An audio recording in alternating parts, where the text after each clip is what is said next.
Hello, Zimbabwe, and welcome to LiveTalk. We're coming to you live from Studio 7 at the Voice of America in Washington, and I'm your host, Marvelous Mhlanga-Nyahuye. Today on LiveTalk, we're looking at preparations for the nomination court, which sits tomorrow following the expulsion of 24 opposition lawmakers and several councillors of the Citizens Coalition for Change by one Sevenzo Shabangu. But first, let us take a look at what is happening in the Middle East. Israel's airstrikes and military operations in retaliation for the October 7 Hamas terror attacks are broadly supported inside Israel, but signs of dissent are emerging among some Jewish American communities. VOA's Veronica Balderas Iglesias reports. The Hamas terror attacks against Israelis shocked Jewish Americans who have held rallies in support of Israel and in memory of the victims. Yair Lev, originally from Jerusalem, shared his views during a rally in Philadelphia. It's about condemning the worst crime in the last 80 years, anti-Semite, anti-the Jews.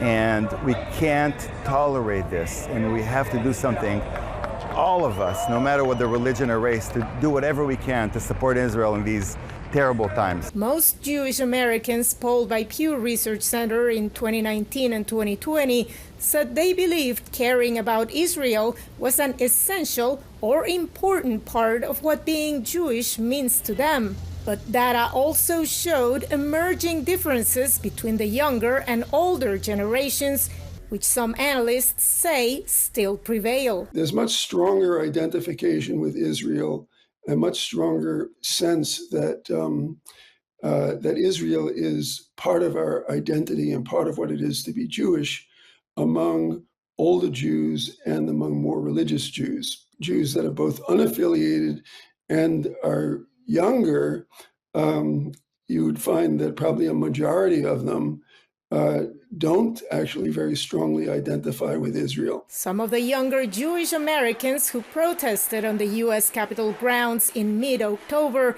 say they were devastated by the Hamas sneak terrorist attack, but disapprove of Israel's military response and the ensuing humanitarian crisis in Gaza. We are bringing that grief and that pain into the streets to say that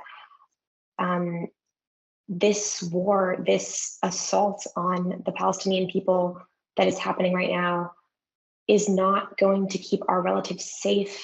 It's not going to bring our loved ones back. Other Jewish American demonstrators have raised concerns about Washington's stance on the conflict. President Biden, open your eyes. Look at what's happening in Gaza. Look at the devastation in Gaza. If you want to be able to live with yourself, you need to stand up and end the genocide and demand a ceasefire right now. There needs to be pressure from the United States and from other countries to stop this madness and the war. Asher Kaufman, a professor of history and peace studies, noted that as Israel's counterattack continues and the death toll from the violence climbs, it becomes more difficult to hold nuanced views on the conflict. You can condemn the actions that Hamas perpetrated on October 7th. And at the same time, you could also be critical of the Israeli continued occupation of the West Bank and the siege of Gaza. These two do not cancel each other out in my view, in my mind. But it's very hard now to make these complex observations. People have no patience. In Kaufman's view, the divide could become even deeper if the humanitarian situation in Gaza worsens. Veronica Balderas Iglesias, VOA News, Washington. President Emerson Mnangagwa attended today the groundbreaking ceremony of the $344 million United States waste-to-energy project run by Geopomona Private Limited Company. Last year, the Mnangagwa administration handpicked George BV, based in the Netherlands, to partner with the Harare City Council in the waste-to-energy deal. George Nix BV is fronted by Delish Nguaya, a close associate of the First Family. The Geopomona waste-to-energy project highlights the conflict confidence investors have in the conducive business environment which has been fostered by the Second Republic. Further, it attests to the positive results that can be derived from mutually beneficial partnerships between the public and the private sectors. Panapa, Paino. Kana uchifura kurodi nuko hiyo, waibwazo mewa.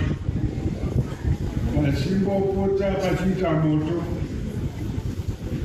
Uchiona madzimai nana baba vachibumburuka muchino vachitsvaka zvavaitsvaka. Under the Second Republic, that's the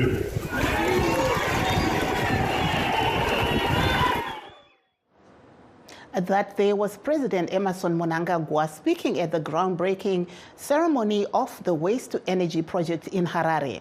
Addressing the ceremony, Harare Mayor Ian Makoni said he was not convinced that this was the best deal for the city and more needed to be done to ensure that it benefits residents who have also been critical of the project. Mayor Makoni speaks to Studio 7's Tobias Mudzingwa on the issue. Nekuti gore rapera council ye city of Harare, the previous council, yakaongorora arrangement yedu kuona ini. Kuona kuti yoje vagari veHarare, what are they getting for it? And indeed, the test is September vandaita, atiti china. So anything chinenge chiri kuitwa chinoita kuti chingaite shoma zvakanaka. Asi sekutaura kwandaita minimaadress, tinopa kuti tiongorore kuti the project iri sustainable here into the future. Zvakare kana tikaita successful about 30 years span yayo, panguva iyoyo maresidents vanenge vapinda maoko momwe zvakare here zvakare vanenge vaona chii. So ndo patiri kukurukura patiri kuti neministry yelocal government ngatisanganei pasi kuti tabvumirana ipo panapa kuti tasangana navo tovapa muoneso wedu zvinoda kuti zvigadziriswe maproject yacho neizvi nekuti hapana zvingatifanze kupfuura kuti zvigadziriswe so that a waste collection waste management solution to everyone. That was Harare Mayor Ian Makoni speaking to Studio 7's Tobias Mudzingwa in Harare. The Zimbabwe Electoral Commission today said it was ready for the nomination court, which opens Tuesday following a court ruling that ruled in favor of Sevenzo Shabangu, who expelled lawmakers and councillors from CCC. Shabangu claims he is the Secretary General of CCC, but the party has denied him. Parties that will be contesting include ZANU-PF, ZAPU, and some members of the CCC. Please stay tuned as we take a brief break. We'll be right back. In times of change, when the world seems uncertain and what we hear doesn't reflect what we see, we seek the truth. When we are told only part of the story, we lose trust. In moments of crisis, our dreams, hopes, and wishes for a better tomorrow depends on a free press. At Voice of America, we bring you the stories that people take risks to see. We connect the world and unite it with truth. At Voice of America, we show you the whole picture. For those that have just joined us, please note that we are streaming live on all our Facebook pages, VOA Shona, VOA Studio 7, and VOA Ndebele. We're also live on YouTube at VOA Zimbabwe. Today we're discussing preparations for the nomination court which sits tomorrow. And to discuss the matter, we are joined by Francis Mufambi of ZANU-PF and Tim Muringai of Triple C. We'll also be trying to hear from other esteemed guests as we go along. Welcome to the program, gentlemen. Thank you. Thank you. Thank you very much. Thank you, thank you. I'll start off with you, Mr. Muringai. There's been a lot happening over the weekend, and we saw, one case that was in court that had been taken there by the Triple C. Unfortunately, your party didn't win, and Sevenzo Shabangu won the court case, and nominations will start tomorrow. What happens now for your party? Thank you for having me on your program. Thank you for Mr. Mfambi. My sister, we have a fluid situation in our country right now where we won our seats free and fair, despite all the intimidations and everything that went on. We already have all the sad reports that you have seen, and you know that the Triple C is a people-centered party. So it's a fluid situation. I mean, yes, there's a court decision that was made, but we're still in discussions on the best way forward. So our best way is to get advice from the citizens, and then we'll show you exactly where we are going. I'll turn over to you, Mr. Francis Mufambi. We see that your party is going to be contesting in these elections. What do you think are your chances? Because we see that most of the seats are in the urban areas. Do you think ZANU-PF has a chance? Yeah, definitely. I think, let me reiterate that the Revolutionary Party would like to emphasize on its adherence to constitutionalism, to the rule of law, to representative democracy. And we are actually dismayed by the actions of a disorganized, structureless, and formless opposition that is abusing state resources. However, on the same note, we are political actors and we are political beings. And we welcome every opportunity to parade ourselves to the electorate and prove to them the commitment that we have in a quest for good and Zimbabwe that we all want, that is stable, that is ideologically grounded, and that is patriotic. So that is common cause, that very cause was necessitated naturally by Ms. Shamisa's unnecessary ego and disregard for the values and ethos of democracy. Hence, it's causing internal implosions at every turn in his party. In this modern era, marvelous, I think you can't be running political parties like oracles or like secret societies. And I need to reiterate that as a party, we are a movement that has been created to serve the people of Zimbabwe and not to babysit the opposition or any other political non-status. So with regard to the nomination code, ZANU-PF, unlike the opposition, is a people's movement which is always ready for such electoral situations. And we will make sure that the citizens will exercise their democratic rights. And we, as a party, will also maybe launch our colorful campaign in those constituencies, learning from our past experiences to make sure that we win in the urban areas. I think the urban electorate has learned the lesson that they can't be voting parties that do not have structure, that do not have accounts, that do not have addresses. That is my initial submission, Marvelous. Thank you there, Mr. Mufambi. Over to you, Mr. Muringai. You heard what Mr. Mufambi of ZANU-PF is saying. He's accusing your party, saying that there might have been disorganization. What are we going to see on the ground come tomorrow?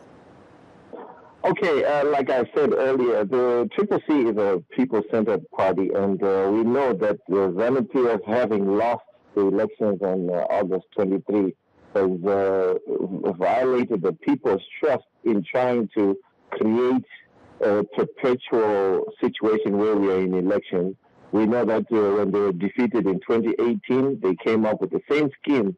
We all know what happened with that. Again, in 2022, they removed some of our MPs for the same reason. So it's their failure to govern, failure to win in free, credible elections, and failure to play by the rules. So they then create all these discrepancies and all these distractions.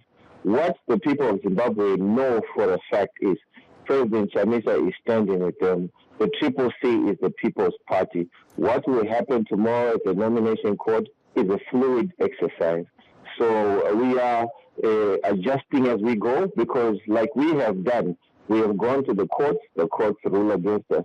We have told the courts that the individual that they are recognizing as our Secretary General, a position we do not have, but they still do what they're doing. What they're running away from is the electrical situation in Zimbabwe, where load shedding has come back, unemployment is still not solved, and there is no plan to make sure that Zimbabwean people have the living that they are designed to have with 63 minerals in the country. Thank you. There, over to you, Mr. Mufambi. Murukunzwa zviri kutaurwa navamuringai vari kuti bato renyu reZANU-PF rinogona kunge riine ruoko mune zvatiri kuona zvichiitika izvi. Munoti? That is unfounded in sentiment. Initially, it is important to highlight the history of Shabangu. Shabangu has been an NDC member, he has been a PDP member, he has been a CCC member. I think you have seen pictures of him at CCC rallies. And it boggles the mind that whenever the CCC has a problem, they have to blame the big brother, which is the Revolutionary ZANU-PF.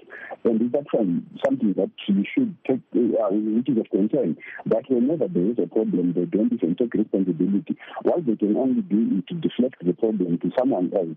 And having such kind of leaders is not only dangerous, but it's also slippery and unacceptable. So basically, how did ZANU-PF make the CCC not to have a constitution? If you can answer this, how did ZANU-PF make them not to have structures? Is it an idea of ZANU-PF for them to become mediated? Actually, it was not.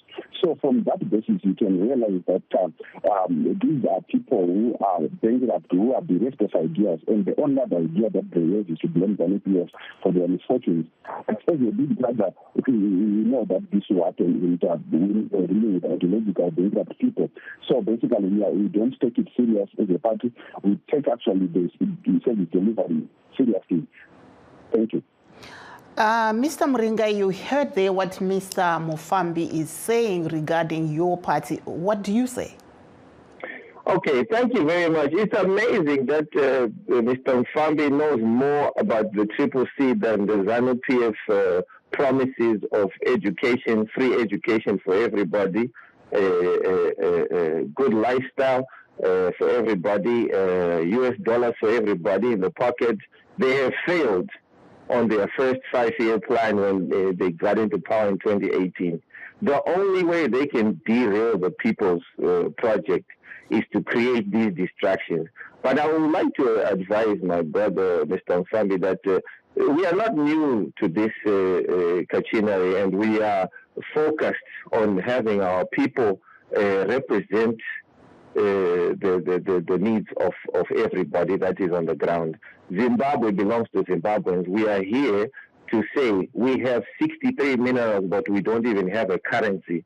But they are focused on the constitution of the CCC, whilst they allowed the same CCC members to run in 2022, March 26, when we won 89 out of the 129 seats. There was no problem there.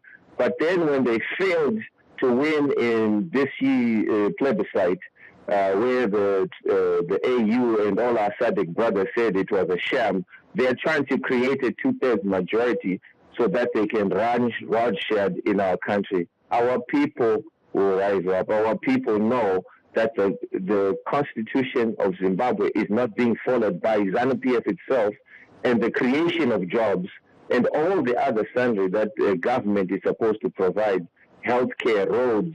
They have failed in all areas. They have majored in the minors, in which is destroying our party, which is sponsored and supported by the citizens of the country. Thank you there. Over to you, Mr. Mufambi. You're hearing what Mr. Muringai is saying. He is alleging that your party is doing or working with, some of these members so that your ZANU-PF can get 2/3 majority in parliament.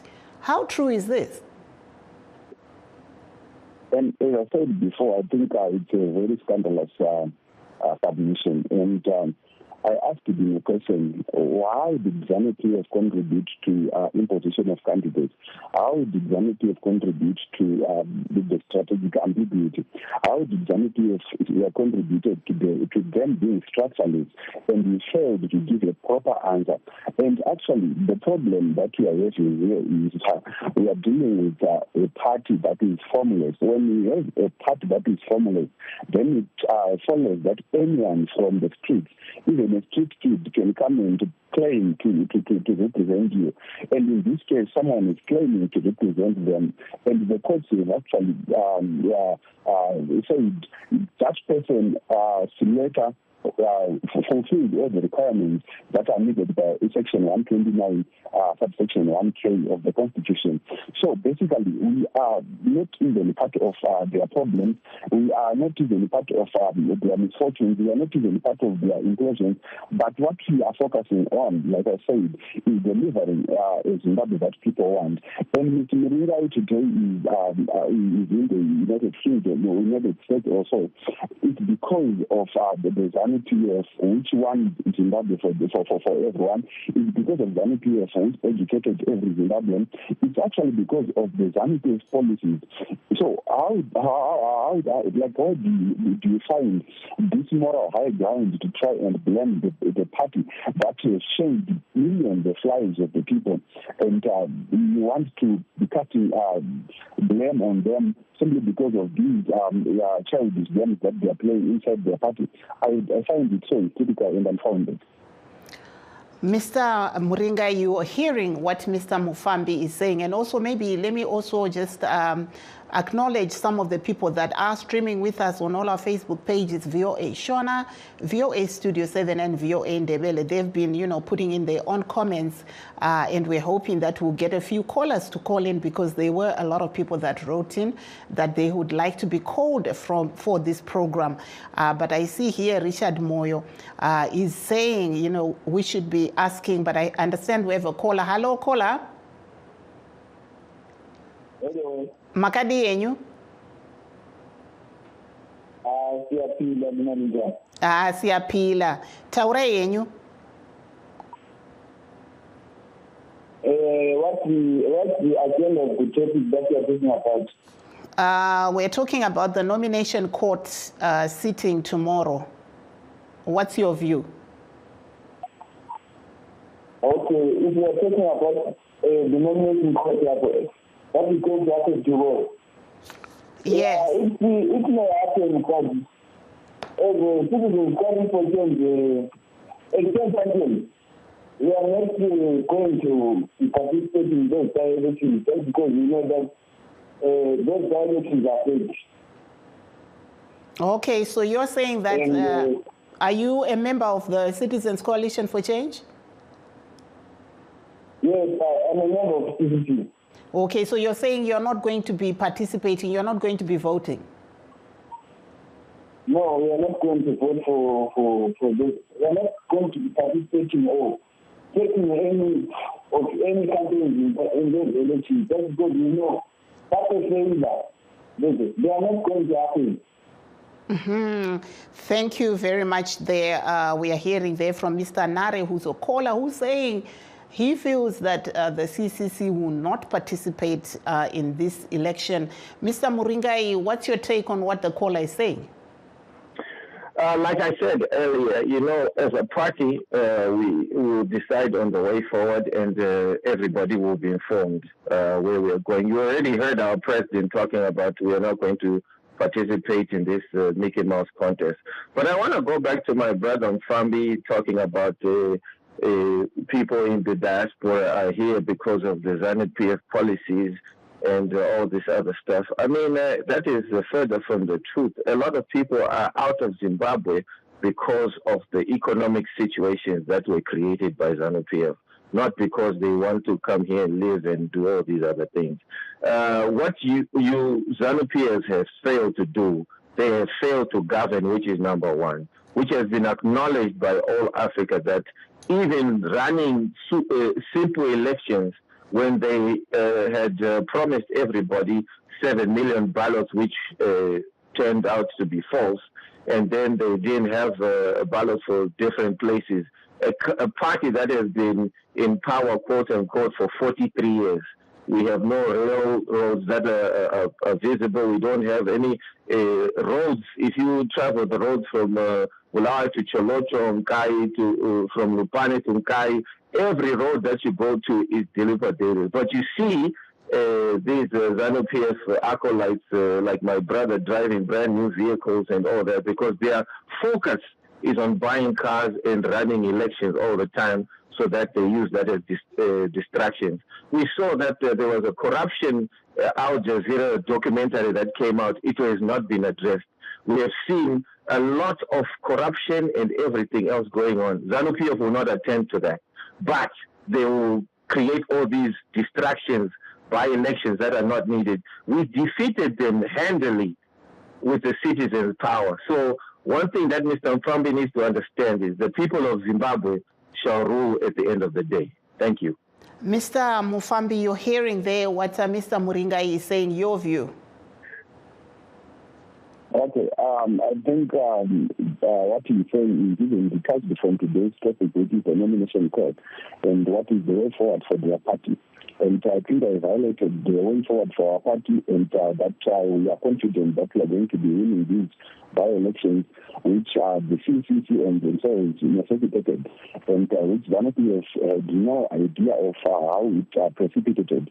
So from that understanding, I think it should be made clear to the public that ZANU-PF is a part of the people, and we are focused on delivering what the people, what we promised the people, and we have been delivering. We have used to a legacy of delivering to the people, and this is what the electorate can expect from us come these elections.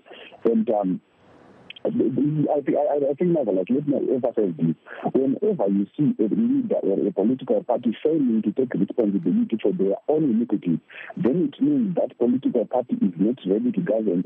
Then it means that political party is childish. Then it means that political party doesn't even know why it should exist. Because look at it now. The caller who is a member of the CCC is calling to say they are not participating in the election. But the party has no position actually on what they are going to be doing with this election. So basically, we can actually see the confusion. Why the lack of structure, why the lack of centralized communication causes like to a party or to a would-be party. So basically, we are not concerned with the accusation, the filmed accusation, because we know they will come over. Thank you there, Mr. Tim Muringai, your last word as we wrap up. All right, thank you. Thank you, Mr. Mfambi, and thank you, Sister Marvelous. Well, the one thing that I would advise our beloved Zimbabwean brothers and sisters is this. The CCC has stood for you, blood in, blood out. Our leaders have been tortured. Our leaders have been put through a lot of calls for your cause.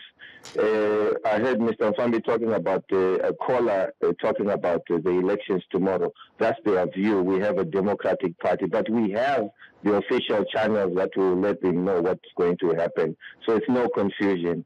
We love Zimbabwe, and our president, Nelson Chamisa, has stood for you and will continue to stand for you.